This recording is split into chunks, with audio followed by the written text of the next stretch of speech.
जब काल बनकर टूटे थे कंगारुओं पर। नमस्कार दोस्तों, क्रिकेट जगत के भगवान कहे जाने वाले मास्टर ब्लास्टर सचिन ने कंगारुओं के खिलाफ खेली थी 175 रन की विस्फोटक पारी। स्वयं काल बनकर टूटे थे ऑस्ट्रेलिया पर। ऐसी विस्फोटक पारी आपने अपने जीवन में कभी नहीं देखी होगी। अगर आप भी क्रिकेट जगत वह सचिन के फैन हैं तो इस पारी को एंड तक देखना और वीडियो को शेयर जरूर करना। चलिए आपको दिखाते हैं मास्टर ब्लास्टर की वह विस्फोटक पारी। यूं तो वनडे क्रिकेट में दुनिया के कई महान खिलाड़ियों ने एक से बढ़कर एक इनिंग खेली है, लेकिन ये कहानी है क्रिकेट के भगवान के बैट से निकली उस पारी की जब सचिन ने गुस्से में आकर 175 रन ठोक डाले थे और क्रिकेट इतिहास की सबसे खतरनाक पारी खेल डाली थी।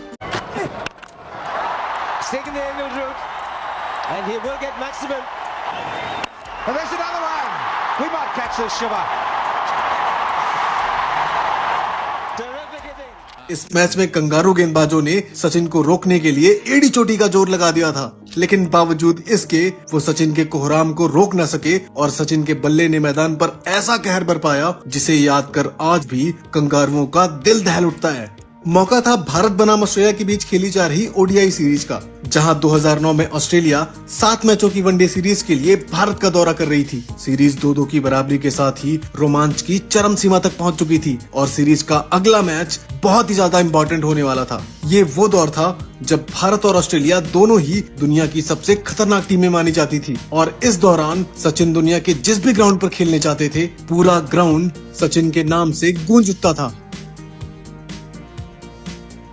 It's just an amazing atmosphere here. Why you can hear the crowd, the scream. उधर ऑस्ट्रेलियाई टीम में जहां रिकी पॉन्टिंग के रूप में क्रिकेट का हैवान था, तो वहीं भारत के पास सचिन के रूप में क्रिकेट का भगवान था और पूरे देश की निगाहें इस फाइनल मैच पे थी। मैच शुरू होता है और रिकी पॉन्टिंग टॉस जीतकर पहले बल्लेबाजी करने का फैसला करते हैं। नवाबों के शहर हैदराबाद में बना ये स्टेडियम दर्शकों की भीड़ से कुछ यूं खचाखच भर जाता है जैसे मुकाबला कंगारुओं से नहीं बल्कि पाकिस्तान से होने वाला हो। और इस क्राउड में सचिन की गूंज कुछ इस तरह गूंज रही थी जैसे कि लोग मैच नहीं बल्कि सिर्फ सचिन के बल्ले की मार देखने आए हों। वैसे तो स्टेडियम की कैपेसिटी 38,000 दर्शकों की थी, लेकिन दर्शक इससे भी कहीं ज्यादा थे। ऑस्ट्रेलिया की तरफ से ओपनिंग करने मैदान पर शेन वॉटसन और शॉन मार्श आते हैं और इस मैच का पहला ओवर धोनी प्रवीण कुमार को सौंप देते हैं। पहले ओवर से मैच 3 रन ही आते हैं, तभी मैच का दूसरा ओवर लेकर आते हैं आशीष नेहरा। आशीष नेहरा की पहली ही बॉल पर वॉटसन एक जबरदस्त चौका लगा देते हैं, लेकिन ये चौका महज एक संकेत था क्योंकि कंगारुओं का असली तांडव तो अभी बाकी था। दोनों ओपनर शुरुआत में थोड़ा संभल कर खेल रहे थे, लेकिन 5वें ओवर की दूसरी ही गेंद पर शॉन मार्श ने भी एक लाजवाब चौका लगा दिया और इसी के साथ अपने मंसूबे साफ जाहिर कर दिए कि आज कंगारुओं को सिर्फ बॉल के धागे ही नहीं बल्कि गेंदबाजों के हौसले भी तोड़ने हैं। इसके बाद वॉटसन प्रवीण कुमार को एक और चौका लगा देता है। शेन वॉटसन अपने असली रंग में तो तब दिखा जब उसने आशीष नेहरा की बॉल पर एक करारा छक्का जड़ दिया। इस छक्के से इंडियन बॉलर्स के हौसले पस्त हो ही रहे थे, तभी वॉटसन अगले ही ओवर में एक और चौका जड़ देता है। इस तरह दोनों ही कंगारू बल्लेबाज क्रीज पर अपने पैर जमा चुके थे। अब 10वें ओवर की 5वीं बॉल पर वॉटसन सामने की तरफ एक लंबा छक्का लगाकर स्कोर को 50 रन के पार पहुंचा देता है और अब इस तरह दोनों ही बल्लेबाज क्रीज पर अपना खूंटा गाड़ चुके थे। लेकिन ये तो सिर्फ शुरुआत थी। जहां इंडियन फैंस उम्मीद कर रहे थे कि पावर प्ले के बाद गेंदबाजों की पिटाई थोड़ी कम होगी, तो वहीं पावर प्ले के बाद फैंस की ये उम्मीदें भी मिट्टी में मिल जाती हैं। दोनों ही बल्लेबाज पावर प्ले के बाद और भी ज्यादा खूंखार दिखने लगे। क्या प्रवीण, क्या मुनाफ और क्या नेहरा, दोनों ही बल्लेबाज हर गेंदबाज को बच्चा समझकर पीट रहे थे। मैदान का ऐसा कोई कोना नजर नहीं आ रहा था जहां बाउंड्री ना लग रही हो। वॉटसन सिर्फ 40 बॉल पर अपनी 50 लगा देते हैं और इस तरह सिर्फ 12 ओवर में ही ये दोनों स्कोर को 80 रन के पार पहुंचा देते हैं। हालांकि इसके बाद धोनी अपने तरकश से स्पिनर्स के तीर निकालना शुरू कर देते हैं, लेकिन वॉटसन स्पिन गेंदबाजों के साथ तो और भी बुरा सलूक करता है। वॉटसन स्पिनर्स के ऊपर हैवान बनकर टूट पड़ता है और आलम ये था कि दोनों 16वें ओवर में ही स्कोर बोर्ड को 100 रन के पार पहुंचा देते हैं। हालांकि इसके बाद भी दोनों खिलाड़ी रुकने का नाम ही नहीं लेते। उस दिन मानो ये दोनों खिलाड़ी भारतीय गेंदबाजों की कमर तोड़ने की कसम खाकर मैदान पर आए हों। अब इसके बाद शॉन मार्श भी अपनी 50 पूरी कर लेता है। उस दिन ये दोनों ही ओपनर भारतीय गेंदबाजों पर काल बनकर टूट रहे थे और धोनी के सभी प्लान इनके सामने नाकाम साबित हो रहे थे। हालांकि 26वें ओवर की दूसरी बॉल पर वॉटसन हरभजन को एक लंबा छक्का लगाने की कोशिश में आउट हो जाता है और इस तरह हरभजन सिंह ने भारत को पहला विकेट दिलाया। लेकिन अब तक इन दोनों के बीच 145 रनों की साझेदारी हो चुकी थी और इसके बाद क्रीज पर आता है क्रिकेट का वो हैवान जो इंडियन क्रिकेट का काल माना जाता था, यानी कि रिकी पॉन्टिंग, जो इंडिया के खिलाफ हर मैच में ड्रेसिंग रूम से ही सेट होकर आता था। और इस तरह पॉन्टिंग शॉन मार्श के साथ पारी को आगे बढ़ाता है। वहीं दूसरी तरफ शॉन मार्श अपनी ताबड़तोड़ पारी जारी रखता है और 34वें ओवर तक ऑस्ट्रेलिया का स्कोर 192 रनों तक पहुंच जाता है और अभी भी ऑस्ट्रेलिया के पास पूरे 9 विकेट बचे हुए थे, यानी कि यहाँ से अब प्रॉपर T20 वाला खेल शुरू होने वाला था। और हुआ भी कुछ ऐसा ही। दोनों ही बल्लेबाज गेंदबाजों की कुटाई करने में लग गए। जैसे ही बॉल उनके पाले में गिरती वो उन पर भोगे शेर की तरह झपट पड़ते और अब 35वें ओवर में ही स्कोर 200 रन के पार पहुंच चुका था और अब शॉन मार्श भी अपने रौद्र रूप में आ चुका था और लगभग हर गेंद को बाउंड्री के बाहर भेज रहा था। वहीं दूसरी तरफ पॉन्टिंग भी अपने प्रॉपर क्रिकेटिंग शॉट से इंडियन फैंस को डरा रहा था। हालांकि प्रवीण कुमार ने अपनी स्लोअर डिलीवरी के जाल में पॉन्टिंग को फंसा लिया और क्लीन बोल्ड कर दिया। इस तरह 45 रन बनाकर पॉन्टिंग को पवेलियन जाना पड़ता है, लेकिन इसके बाद भी गेंदबाजों की खबर लेने में मार्श ने कोई कसर नहीं छोड़ी और 41वें ओवर में अपनी पहली वनडे सेंचुरी जड़ दी। लेकिन इसके बाद 43वें ओवर में नेहरा ने मार्श को भी आउट कर दिया। हालांकि तब तक मार्श 112 रन बनाकर स्कोर को 270 रनों के पार पहुंचा चुका था और इस तरह मार्श के आउट होने के बाद भी इंडियन बॉलर्स की धुलाई बराबर जारी रखी गई और कैमरन व्हाइट के शानदार 33 गेंदों में 57 रनों के अलावा माइक हसी के जबरदस्त 31 रनों की बदौलत 50 ओवर में ऑस्ट्रेलिया ने 350 रन जड़ दिए। हरभजन सिंह के अलावा लगभग सभी बॉलर्स का इकोनॉमी रेट 8 के करीब था। वहीं भारत के सामने 351 रनों का पहाड़ जैसा टारगेट सेट था, तो वहीं भारत अपने पिछले ही मुकाबले में 250 रन के चेस में 226 रन पर ऑल आउट हो गया था और इसी वजह से इंडियन फैंस को ये रन चेस माउंट एवरेस्ट जितना ऊंचा नजर आ रहा था। लेकिन इस बार मास्टर ब्लास्टर सचिन को कुछ और ही मंजूर था। वो किसी भी कीमत पर इस मैच को जीतना चाहते थे और दुनिया को बताना चाहते थे कि ऑस्ट्रेलिया की बादशाहत खत्म हो चुकी है। सचिन इस मैच को जीतने के लिए किसी भी हद तक जाने को तैयार थे और कंगारू गेंदबाजों की कमर तोड़ने के लिए कुछ भी कर गुजरने की कसम खा चुके थे। हालांकि कंगारू बॉलिंग अटैक भी विकेट लेने के लिए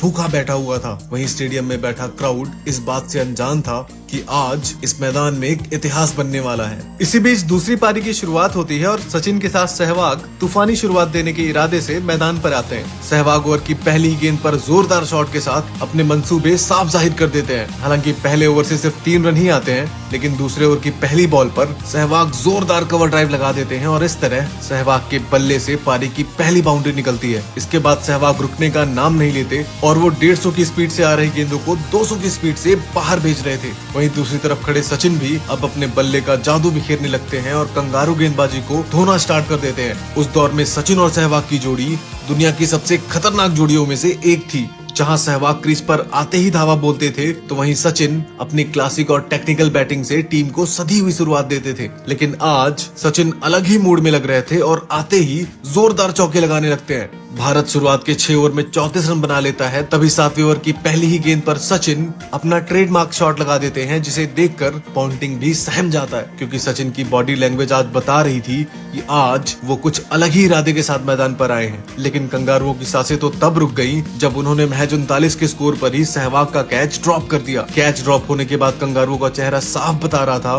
कि उन्होंने कितनी बड़ी गलती कर दी है, क्योंकि सहवाग उस दिन कंगारू गेंदबाजों की जमकर ठुकाई कर रहे थे। कंगारू इस कैच को गंवाने का दुख मना ही रहे थे। तभी सचिन ने 7वें ओवर की दूसरी बॉल पर एक और चौका लगा दिया और सचिन के इस शॉट ने जले पे नमक छिड़कने का काम किया और इस शॉट के साथ भारत का स्कोर 50 रन के पार पहुंच जाता है। अब भारत को एक लाजवाब शुरुआत मिल चुकी थी और दोनों ही ओपनर्स अटैकिंग रवैया अपना चुके थे। आज सचिन का बल्ला रुकने का नाम नहीं ले रहा था। 7वें ओवर में सचिन बैक टू बैक चौके लगा देते हैं और जब इंडिया 62 रन के स्कोर पर पहुंच चुकी थी, तभी सहवाग एक और बाउंड्री जड़ देते हैं। लेकिन इसकी अगली ही गेंद पर सहवाग बॉलिंजर को कैच थमा बैठते हैं और इस तरह सहवाग के रूप में भारत को पहला बड़ा झटका लगता है।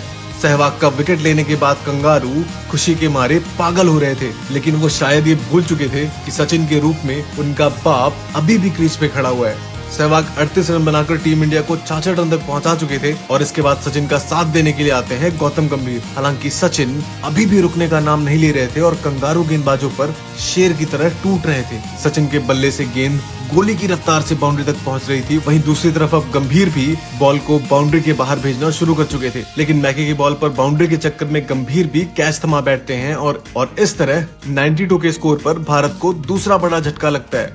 सचिन को मैच जिताने के लिए एक ऐसे पार्टनर की जरूरत थी जो सचिन के साथ एक लंबी पार्टनरशिप बना सके, क्योंकि सचिन जानते थे कि आज उन्हें आउट करना मुश्किल ही नहीं बल्कि नामुमकिन है। अब इसके बाद सचिन का साथ देने के लिए आते हैं युवराज सिंह, जिनसे भारत को बड़ी उम्मीदें थी कि युवराज सचिन के साथ मिलकर लंबी पार्टनरशिप बिल्ड करेंगे। तो वहीं दूसरी तरफ सचिन का कहर रुकने का नाम नहीं ले रहा था। 15 ओवर की चौथी बॉल पर सचिन सिंगल लेके अपनी 50 भी पूरी कर लेते हैं और ये सचिन के करियर की 92वीं 50 थी। सचिन की 50 के साथ ही भारत 100 रन के पार पहुंच जाता है, लेकिन अभी भी 35 ओवर में लगभग 250 रनों की जरूरत थी और ये रन चेस कंगारू गेंदबाजों के सामने बिल्कुल भी आसान नहीं होने वाला था। लेकिन जब क्रीज पर सचिन जैसा बल्लेबाज खड़ा हो तो बड़े से बड़ा टारगेट भी बौना नजर आता है। और उधर आज तो सचिन जैसे भारत को जिताने की कसम खाकर आए हो। इसके बाद बॉलिंग करने आता है शेन वॉटसन, जो शायद आज भारत के बल्लेबाजों के लिए नाइटमेयर साबित होने वाला था, क्योंकि वॉटसन आते ही युवराज सिंह को डगआउट का रास्ता दिखा देता है। इस तरह 126 रन पर भारत अपना तीसरा विकेट गंवा देता है। अब धीरे धीरे भारत के हौसले पस्त होते हुए दिख रहे थे, लेकिन इसके बाद क्रीज पर आते हैं महेंद्र सिंह धोनी।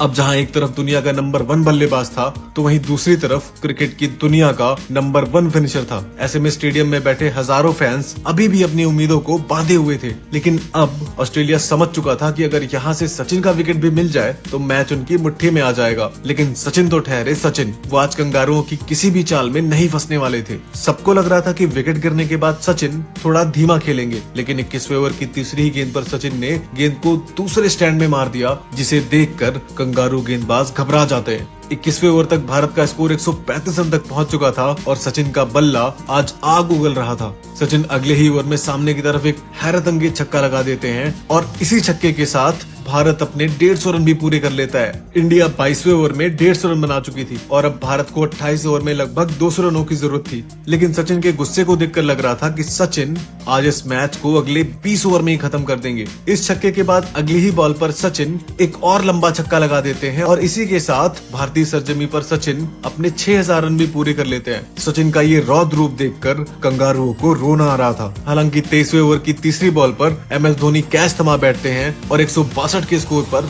भारत अपना चौथा विकेट भी गंवा देता है। जहां एक तरफ सचिन खूंटा काटकर खड़े थे, तो वहीं दूसरे छोर पर टीम इंडिया ढेर हो रही थी। कोई भी इंडियन बैट्समैन ऑस्ट्रेलियन बॉलर्स के सामने टिक ही नहीं पा रहा था। हालांकि इसके बाद सचिन का साथ देने के लिए आते हैं रैना, जो कि 27वें ओवर की पहली ही गेंद पर गगनचुंबी छक्का लगा देते हैं और रैना के इस जोरदार छक्के के साथ भारत का स्कोर 180 रनों के पार पहुंच जाता है। रैना अपने जबरदस्त शॉट्स का जादू बिखेर ही रहे थे कि तभी इसी ओवर में सचिन अपना शतक भी पूरा कर लेते हैं और ये शतक सचिन का 45वां वनडे शतक था। सचिन ने ये सेंचुरी महज 41 गेंदों में ही ठोक डाली थी और जहां अक्सर सचिन का स्ट्राइक रेट मिडिल ओवर में 80 और 90 का रहता था, तो वहीं आज सचिन की ये सेंचुरी 120 से भी ज्यादा के स्ट्राइक रेट से आई थी। सचिन एक और छक्के के साथ स्कोर बोर्ड को 200 रनों के पार पहुंचा देते हैं और अब यहाँ से भारत को 20 ओवर के खेल में सिर्फ 150 रन चाहिए थे। लेकिन कंगारू भी इतनी आसानी से हार कैसे मान जाते? ये वही कंगारू थे जिनकी बॉलिंग अटैक के सामने बड़े से बड़े दिग्गजों के भी पांव कांपने लगते थे। हालांकि यहाँ मामला कुछ अलग था, क्योंकि यहाँ उनके सामने कोई ऐसा वैसा बल्लेबाज नहीं था, बल्कि क्रिकेट का भगवान था जो कि दुनिया के हर मैदान में अपना लोहा मनवा चुका था। यहाँ से सचिन और रैना की अच्छी पार्टनरशिप चलती है और दोनों मिलकर कंगारू गेंदबाजों के धागे खोलने लगते हैं। मैदान का ऐसा कोई कोना नहीं था जहाँ बाउंड्री न लग रही हो। ये दोनों मिलकर कंगारू गेंदबाजों की अच्छी खासी खबर लेते हैं और स्कोर को 250 रनों के पार पहुंचा देते हैं। और सचिन आज कंगारुओं पर बिजली की तरह गरज रहे थे, जैसे ऑस्ट्रेलिया से सचिन की कोई पुरानी दुश्मनी हो। और ये बात भी एक हद तक सही थी, क्योंकि 2003 वर्ल्ड कप के फाइनल की हार सचिन के अंदर एक घर कर गई थी और सचिन आज गुस्से में खेल रहे थे। सचिन ऑस्ट्रेलिया के किसी भी गेंदबाज को नहीं बख्श रहे थे, क्या स्पिनर और क्या फास्ट बॉलर। आज हर किसी की फिल्म सचिन लाइव शूट कर रहे थे। इसी बीच सचिन अपने 150 रन भी पूरे कर लेते हैं और सचिन का ये कारनामा देखकर पूरा स्टैंड सचिन सचिन के नारों से गूंज उठता है। भारत 40वें ओवर तक 270 रन बना चुका था और अभी भी इंडिया को 10 ओवर में ऑलमोस्ट 80 रन चाहिए थे। इसके बाद सचिन का कहर रुकने का नाम नहीं ले रहा था और सचिन लास्ट के ओवरों में भी ऐसे कवर ड्राइव लगा रहे थे जैसे कि ये पावर प्ले चल रहा हो। वहीं दूसरी तरफ सुरेश रैना भी इस छक्के के साथ अपना 50 लगा देते हैं। अब इंडिया को 51 बॉल्स पे सिर्फ और सिर्फ 57 रन चाहिए थे। वही सचिन और रैना की इस बैटिंग को देखकर लग रहा था कि इंडिया इस मैच को 5 ओवर पहले ही खत्म कर देगी, क्योंकि बाउंड्री किसी भी तरफ से रुकने का नाम ही नहीं ले रही थी। लेकिन कंगारुओं को इंडियन फैंस की एक खुशी डाइजेस्ट नहीं हो रही थी और तभी वॉटसन रैना को आउट कर देता है और इस तरह वॉटसन सचिन और रैना के बीच चल रही लंबी पार्टनरशिप पर ब्रेक लगा देता है। रैना और सचिन के बीच 137 रनों की साझेदारी बन चुकी थी और अब इसके बाद बैटिंग के लिए हरभजन सिंह को भेजा जाता है। यहाँ से भारत को अभी भी 45 गेंदों में 52 रनों की दरकार थी, जिसे सचिन किसी भी कीमत पर बनाना चाहते थे और ये स्कोर आराम से बन सकता था। लेकिन अब जो होने वाला था वो सचिन के करियर की पूरी कहानी थी। सचिन पूरे करियर में अकेले टीम इंडिया को संभालते हुए आए थे और उनका साथ देने के लिए 11 में से कोई भी खिलाड़ी नहीं रहा उनके पूरे करियर में। और आज कुछ ऐसा ही होने वाला था। सचिन एक तरफा अकेले के दम पर आखिरी तक इंडिया को इस मैच में खींच कर लाए थे, लेकिन दूसरी ओर हरभजन सिंह आते ही दूसरी बॉल पर वॉटसन का शिकार बन जाते हैं और यहाँ से मैचअप पूरी तरह से फंस चुका था। मैच की पूरी जिम्मेदारी सचिन के कंधों पर आ चुकी थी, जो अभी भी क्रीज पर कंगारुओं को एक तरफा धो रहे थे। इसके बाद सचिन का साथ देने के लिए रविंद्र जडेजा आते हैं, जो आते ही कंगारू गेंदबाजों पर भूखे शेर की तरह झपट पड़ते हैं और एक के बाद एक 3 लाजवाब चौके लगा देते हैं। और अब एक समय ऐसा आता है जब भारत को सिर्फ 18 गेंदों पे 19 रन चाहिए थे, लेकिन तभी एक ऐसी घटना घटती है जिसे देखकर पूरे देश की धड़कनें थम जाती हैं। दरअसल पैडल स्वीप के चक्कर में सचिन कैच उठा बैठते हैं और इस तरह सचिन 175 रन बनाकर पवेलियन का रास्ता नाप लेते हैं। सचिन का विकेट देखकर पूरा स्टेडियम सन्नाटे में डूब गया और सचिन के आउट होने के बाद कंगारुओं के सोए हुए मंसूबे फिर से जाग जाते हैं। हालांकि जब तक सचिन तेंदुलकर मैदान पर थे तब तक कोई भी कंगारू जीत के बारे में सपने में भी नहीं सोच पा रहा था, लेकिन सचिन के आउट होने के बाद ऑस्ट्रेलियाई खेमा खुशी से झूम उठता है। हालांकि अब भारत को 17 बॉल पे सिर्फ 19 रन ही चाहिए थे, लेकिन इसी बीच जडेजा भी गलत कॉल के चलते रन आउट हो जाते हैं और अब भारत मुसीबत में फंस चुका था। मैच रोमांच की चरम सीमा पर था, लेकिन इसके बाद आशीष नेहरा भी कैच थमा बैठते हैं और अब भारत इस मैच को लगभग हार ही चुका था कि तभी प्रवीण कुमार के इस छक्के ने मैच में फिर से जान फूंक दी। अब भारत को एक ओवर में 8 रन चाहिए थे और हाथ में सिर्फ एक विकेट था, लेकिन बावजूद इसके इंडियन बॉलर्स इस मैच को अंतिम पड़ाव तक लेकर जाते हैं। हालांकि बॉलर्स ये रन नहीं बना सके और भारत सिर्फ 3 रन से इस रोमांचक मैच को गंवा देता है। हालांकि मैच हार जाने के बावजूद पूरी दुनिया में कंगारुओं की जीत से ज्यादा सचिन के उस जज्बे के चर्चे हो रहे थे जिसने अकेले के दम पर मैच को लगभग कंगारुओं के जबड़े से छीन लिया था। वो जज्बा जिसने गुस्से में कंगारुओं को कुत्ते की तरह पीटा था और जड़ दिए थे 175 रन। जहां भारत के 4 बल्लेबाज दहाई का आंकड़ा तक न पार कर सके, वहीं उसी मैदान पर सचिन ने अकेले ही 175 रनों की ताबड़तोड़ पारी खेल डाली। मैच के बाद रिकी पॉन्टिंग ने कहा भी कि ये सचिन के करियर की सबसे बेहतरीन पारी थी। वहीं सचिन ने इंटरव्यू में कहा कि अगर उन्हें इस जीत के लिए अपने 175 रनों की कुर्बानी देनी पड़े तो वो रनों के बजाय भारत की जीत को चुनेंगे। और यही वजह है कि सचिन को क्रिकेट की दुनिया में भगवान का दर्जा दिया गया, क्योंकि उन्होंने हमेशा ही टीम को अपने आप से ऊपर रखा। वैसे दोस्तों, आप सचिन की इस यादगार पारी को 10 में से कितने नंबर देना चाहेंगे? क्रिकेट जगत की सभी लाइव अपडेट देखने के लिए देखते रहिए आपका अपना यूट्यूब चैनल हॉट 24 न्यूज। आपको सभी लाइव अपडेट देते रहेंगे और 22 मार्च से स्टार्ट हो रहे IPL सीजन में महासंग्राम महायुद्ध की पल पल की आपको जानकारी देते रहेंगे। तब तक के लिए जय हिंद, जय भारत।